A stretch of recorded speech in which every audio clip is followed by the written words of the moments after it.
Hello très chers investisseurs, ici Julien Malengo et je suis très content de te retrouver aujourd'hui pour cette nouvelle vidéo. On va voir en fait la question qui revient assez souvent lorsque j'accompagne des personnes, c'est comment commencer Julien, quelle stratégie dois-je choisir? Avant ça, écoute, je t'invite à t'abonner à cette chaîne, à cliquer sur la petite cloche pour recevoir du coup les notifications lorsque je publie des vidéos en direct, de façon à ce que tu aies accès à ces pépites immobilières rapidement. Et tu peux aussi regarder sur Instagram ce qui se passe parce que là-bas aussi, au quotidien, tu as pas mal de pépites en immobilier ou en entrepreneuriat sur l'état d'esprit qui va bien. Du coup, je te fais cette petite vidéo parce que vraiment, c'est la question qui revient à chaque fois. C'est Julien, quelle stratégie est-ce que je dois mettre en place? Comment est-ce que je dois commencer? Qui c'est qui peut me renseigner? Et par quoi je fais? C'est quoi mon budget? Voilà. Donc, on va prendre les choses vraiment au début. On va prendre les choses au début et lorsqu'on débute, le réflexe qu'on a tous, c'est d'aller chercher des infos chez des professionnels. Et les professionnels, on pense immédiatement aux comptables, à l'expert comptable, aux banquiers, aux gestionnaires de patrimoine, aux notaires. Et je vais te dire un truc, selon moi, ces personnes-là, ce ne seront pas les meilleurs conseillers qui pourront t'aider à avancer si tu veux investir dans l'immobilier de manière rentable, rapide, sereine, sans prendre de risques, pour quelque part arriver à remplacer ou gagner plus d'argent, remplacer ton salaire, quitter ton job. Parce que ces gens-là, ils n'ont jamais fait ça en fait. Ils sont au chaud dans leur job et ils n'ont pas du tout cet état d'esprit-là. Donc, si tu veux arriver en fait, toi, à augmenter ton salaire, faire des investissements très rentables, quitter ton job, il n'y a rien de mieux à mon sens que de demander à des personnes qui ont déjà fait ces choix-là. Et eux pourront te dire ce qui a marché pour eux, ce qui n'a pas marché pour eux. Parce que l'expert comptable, le notaire, c'est sûr, techniquement, ils sont très bons sur leur spécialité. Mais dans les faits, déjà, est-ce qu'ils sont passés à l'action ou pas? Voilà, c'est une première question. Deuxièmement, ils n'ont pas forcément du coup le même objectif que toi. Et très souvent, moi, ça m'est arrivé de parler à des experts comptables qui ne comprenez pas exactement tout ce qu'on veut faire. Et le notaire, c'est pareil. Il va vous parler d'une SCI standard patrimoniale à l'impôt sur les revenus. Un gestionnaire de patrimoine, pareil, il va vous parler peut-être défiscalisation, produits financiers. Et un banquier, c'est pareil. Il vous parle, un banquier ou un courtier, il va vous parler de ce qu'il connaît pour obtenir le prêt facilement chez lui. Donc, ces gens-là ne sont pas les meilleurs placés pour vous aider. Les mieux placés, c'est des investisseurs qui sont plus avancés que vous. Parce que peut-être que vous voyez qu'il y a énormément de choses à faire avec les investissements immobiliers et que vous ne savez pas partir. Par où commencer? Donc, il n'y a rien de mieux que de poser des questions à des personnes qui sont en avance par rapport à vous. Parce que même eux, ils ont commencé et ils sauvent. Et moi, le premier, je sais très bien me mettre à la place des débutants parce qu'il y a 5 ans, j'étais débutant moi aussi.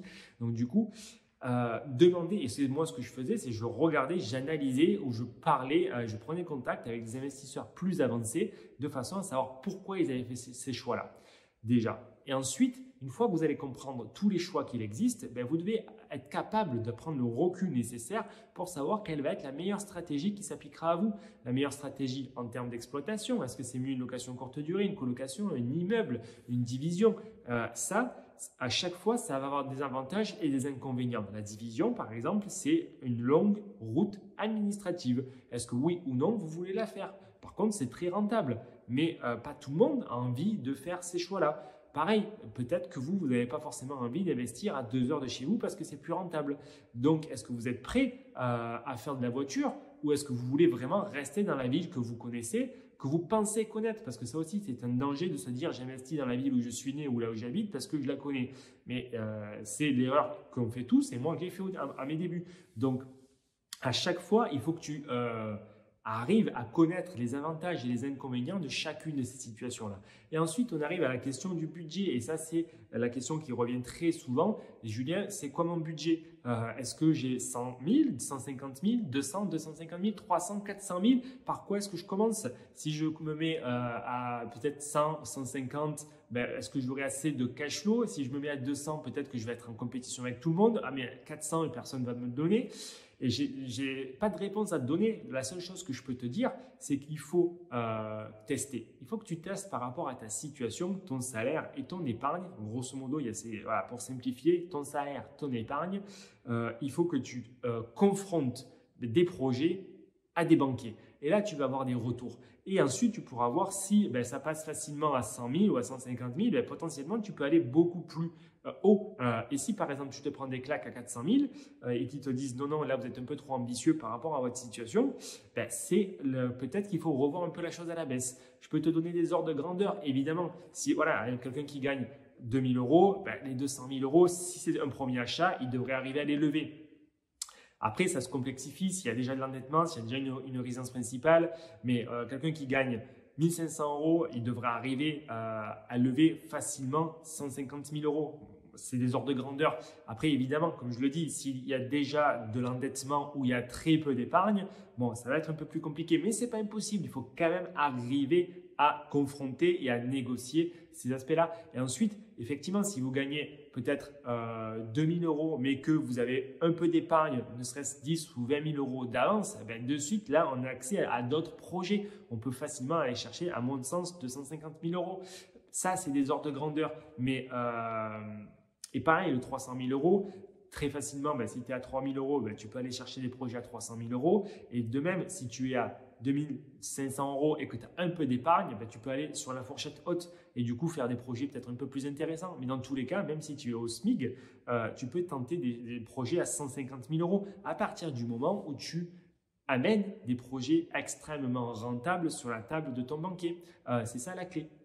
De cette façon, tu pourras continuer et y prouver que tu sais ce que tu fais et que chaque opération, en fait, elle te permet de gagner plus d'argent.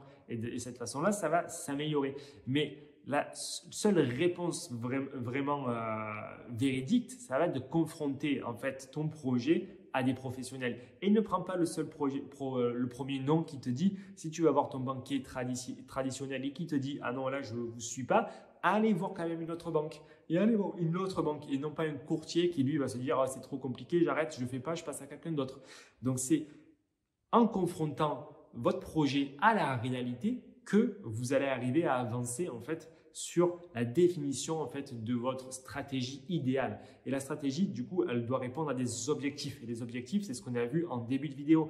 Est-ce que j'investis à distance? Est-ce que je fais 2 heures de route? Est-ce que je fais une division? Est-ce que je veux gérer ou pas? Est-ce que je veux déléguer? Est-ce que je délègue la totalité, mais du coup, ça me prend en rentabilité? Ou est-ce que je délègue une partie et du coup, j'optimise la rentabilité, mais du coup, j'en fais un petit peu plus derrière mon ordinateur? Toutes ces questions-là, il faut te les poser de façon à ce que tu aies au final un projet qui va répondre à tes objectifs et tu atteindras ces objectifs de par une stratégie en fait qui sera parfaitement alignée.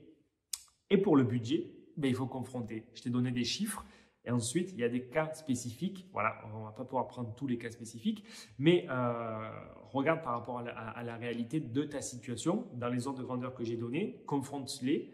Et puis même si c'est pas… Ensuite, il faut aller sur le marché, faire des offres. Et ce n'est pas le premier bien que tu vas… Je te le dis, ce n'est pas le premier bien que tu penses qui va être intéressant que tu vas acheter. Il faut, à mon avis, quand même que tu fasses des recherches, que tu fasses des offres, que tu prépares des compromis, que tu ailles voir des banquiers. Et là encore, ça ne sera pas celui-là. Du moins, cette expérience-là, elle t'aura aidé à être plus alerte lors des visites. Elle t'aura aidé à mieux comprendre le langage du notaire. Et 3, elle t'aura aidé à avoir les documents pour aller voir un banquier et avoir un retour sur ta situation. Voilà. Donc, passe à l'action, c'est ce qui est le plus important. Si tu veux apprendre comment aller rapidement, sereinement et générer le maximum de cash flow, je te mets en lien un replay du web conférence qui va t'aider vraiment à découvrir les 6 pépites que tu dois mettre en place pour générer le maximum de cash flow le plus rapidement et le plus sereinement possible. Voilà. Allez, c'est tout fait à ta disposition pour t'aider. Et si tu as des questions, n'hésite pas. Et d'ailleurs, je t'invite à mettre des questions en commentaire et à partager la vidéo, du coup, à mettre un petit pouce. Ça fait toujours plaisir. Ciao!